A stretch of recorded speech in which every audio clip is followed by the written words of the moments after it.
Property tax का है।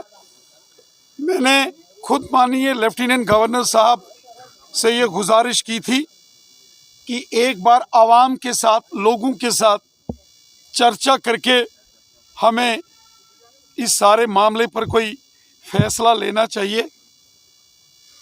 हालांकि सन 2012 में जब मोहतरम उमर अब्दुल्ला साहब की सरकार थी, उस वक़्त भी एक बार कैबिनेट के अंदर जम्मू कश्मीर में प्रॉपर्टी टैक्स लगाने के बारे में डिस्कशंस हुई थी। और दूसरा 2017 में जब कोalition गवर्नमेंट थी और महबूबा मुफ्ती साहिबा जम्मू कश्मीर की चीफ मिनिस्टर थी, उस बार तो असेंबली में प्रॉपर डिस्कशन के बाद इसको पास किया गया था।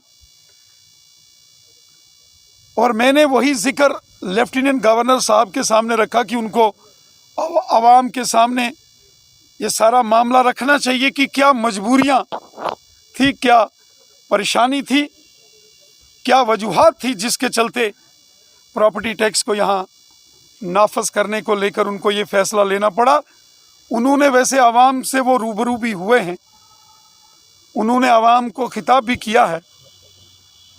चूँकि ये पूरे मुल्क के हर स्टेट और हर यूटी में ये कानून नाफिज किया गया है, क्योंकि जो शहरों में, चाहे बड़े शहर हों या छोटे शहर हों, जो डेवलपमेंट के प्रोजेक्ट्स हैं, उनका एक प्रोविज़न है कि कहीं जो नीति आयोग है वो फंडिंग ना रोक दे। इसलिए 2012 में जो सरकार थी और 2017 में जो चुनी हुई सरकार थी, उन्होंने भी इस पर डिस्कशन किया था। और अगर नीति आयोग ने शहरों की डेवलपमेंट का पैसा इस कारण अगर रुक गया कि ये कर व्यवस्था शहरों में लागू नहीं है, तो बहुत बड़ा नुकसान शहरों की डेवलपमेंट को हो सकता है, जिसका जिक्र लेफ्टिनेंट गवर्नर साहब ने किया है। हालांकि जो उन्होंने बताया था कि 1000 स्क्वायर फीट तक कहीं किसी को कोई टैक्स नहीं देना पड़ेगा, मतलब शहरों के अंदर रहने वाले 40% लोगों के ऊपर कोई टैक्स नहीं होगा, और जो बाकी 60% हैं उनको महीने का किसी को 80 रुपये और 100 रुपया पड़ेगा।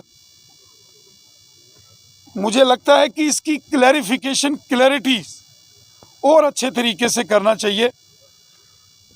जो गवर्नमेंट के इदारे में बैठे हुए बड़े बड़े ऑफिसरान हैं, प्रिंसिपल सेक्रेटरीज हों, कमिश्नर सेक्रेटरीज हों, डायरेक्टर्स हों, और स्वयं मोहतरम लेफ्टिनेंट गवर्नर साहब को chamber, bar association, traders, industries और पॉलिटिकल जमातों को बुलाकर इस सारे मामले पर मुझे लगता है कि अगर कोई डिस्कशन की जाए तो इस बात को समझा जा सकता है।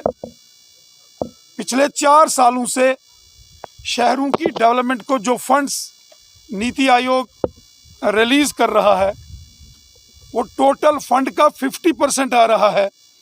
वो भी यहाँ के लेफ्टिनेंट गवर्नर साहिबान दिल्ली जाके फाइनेंस मिनिस्टर से रिक्वेस्ट करके उस पैसे को रिलीज़ करवाते हैं।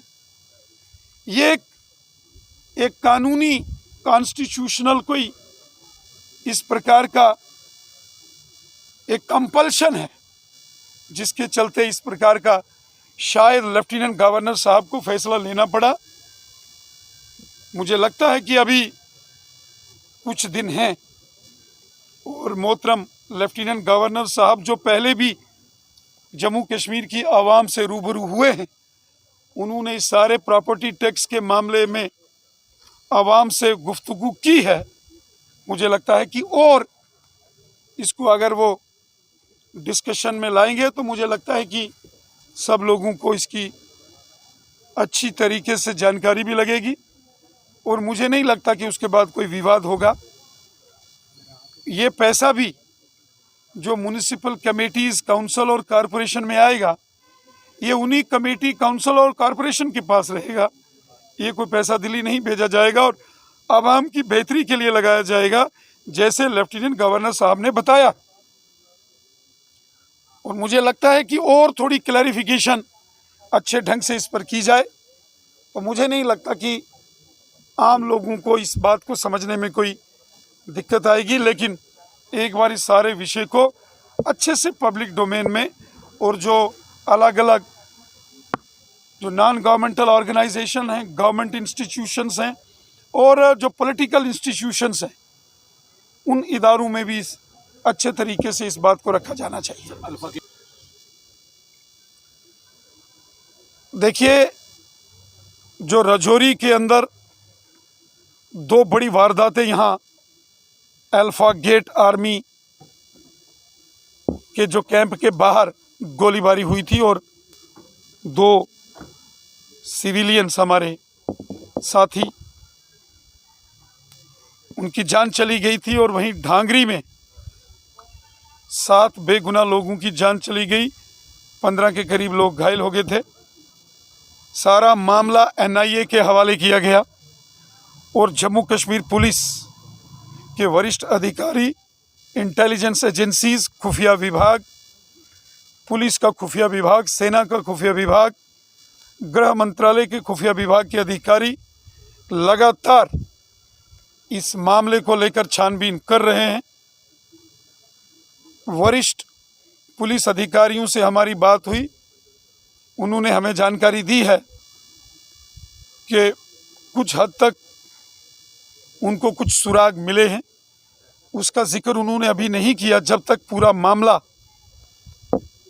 निपट नहीं जाता और वो कातिलों को उनके गुनाहों का जो सज़ा है वो नहीं दी जाती, तब तक मुझे लगता है कि सारी इस जानकारी को पब्लिक डोमेन में लाना थोड़ा ठीक नहीं रहेगा, क्योंकि मामला इंटेलिजेंस एजेंसीज का है और सारे मामले की छानबीन और तहकीकात चल रही है।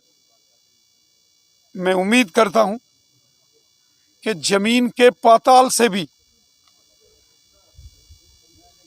अल्फा गेट, फलियाना और ढांगरी नरसंहार के कातलों को निकाल के हमारी एजेंसीज लाएंगी और उन गुनाहगारों को उनके गुनाहों की सज़ा दी जाएगी। नौजवान हैं लगातार जो धरने प्रदर्शन कर रहे हैं एपटेक जो रिक्रूटमेंट एजेंसी को लेकर। हमारे नौजवान आहत हो गए जब सब इंस्पेक्टर्स की भर्ती में घोटाला हुआ। जो फाइनेंस अकाउंट असिस्टेंट्स, उनका जो रिक्रूटमेंट हुई और वहाँ पेपर लीक का मामला सामने आया और वो सारे रिजल्ट्स LG एडमिनिस्ट्रेशन ने रद्द किए और वो मामला सारा CBI के हवाले किया। और आपने देखा होगा कि CBI ने 15-20 बड़े अधिकारियों को गिरफ्तार किया, धरपकड़ की और उस सारे नेक्सस का भांडाफोड़ किया। उसी को लेकर एक डर का माहौल, कुछ खदशात, एप्रीहेंशंस हमारे नौजवानों के अंदर है और उन्होंने इस बात को लेकर एहतजाज किया, प्रोटेस्ट किया। हम लोग भी इस बात के पक्षधर हैं कि कोई भी रिक्रूटमेंट हो उसमें ट्रांसपेरेंसी होनी चाहिए, ईमानदारी से काम होना चाहिए। अभी जो जम्मू कश्मीर जो competitive exams JKAS administrative services के रिजल्ट्स निकले, आपने देखा होगा कि कैसे गरीब से गरीब बच्चे आए हैं। किसी का पिताजी मजदूर है, कंडक्टर है, ड्राइवर है, किसी का ऑटो ड्राइवर है। डोडा किश्तवाड़ के दूर दराज के पहाड़ों के बच्चे, राजौरी पुंछ के गरीब, यहाँ दराल, थना मंडी, मंजाकोट, राजौरी, नौशहरा, सुंदरबनी के बच्चे, वादी कश्मीर के बच्चे, जिनके वालिदैन मजदूरी करते हैं, गरीब हैं, ऐसे लोगों के नाम आए हैं। तो सब ने खुशी का इजहार किया, किसी ने उसकी मुखालफत नहीं की। हमारे नौजवानों को एपटेक जो कंपनी है, चूँकि इसको पहले बैन किया गया था, इसके ऊपर इल्ज़ामात लगे थे इन्वेस्टिगेशंस हुई थी, इसके कुछ लोगों को गिरफ्तार किया गया था। इसलिए हमारे नौजवानों को ये एप्रीहेंशंस थी कि कहीं इस सारे मामले में भी कोई गड़बड़ घोटाला ना हो जाए। कल जो Jammu Kashmir service selection board के चेयरमैन हैं श्रीमान राजेश शर्मा साहब, एक निहायत ही मेहनती ऑफिसर हैं। उनका पूरा जो सर्विस रिकॉर्ड है वो आप देखें, बड़ी मेहनत से राजेश जी ने हमेशा काम किया है। बहुत बड़े क्रेडिबल ऑफिसर हैं। राजभवन में पहले के ज़माने में जब NN वोरा साहब थे या सतपाल मलिक मुर्मू साहब, उस ज़माने में उन्होंने अपनी अच्छी से सर्विसेज आवाम को दी हैं। एक बहुत क्रेडिबल ऑफिसर हैं। कल उन्होंने एक प्रेस कॉन्फ्रेंस के माध्यम से सारा इशू नौजवानों के समकक्ष रखा है। मैं उम्मीद करता हूं कि जो नौजवानों की एप्रीहेंशन है, जो नौजवानों के दिल में परेशानी है या खदशात हैं, उनको दूर किया जाना चाहिए और पूरी ट्रांसपेरेंसी के साथ, ईमानदारी के साथ ये सारे एग्ज़ाम्स कंडक्ट होने चाहिए।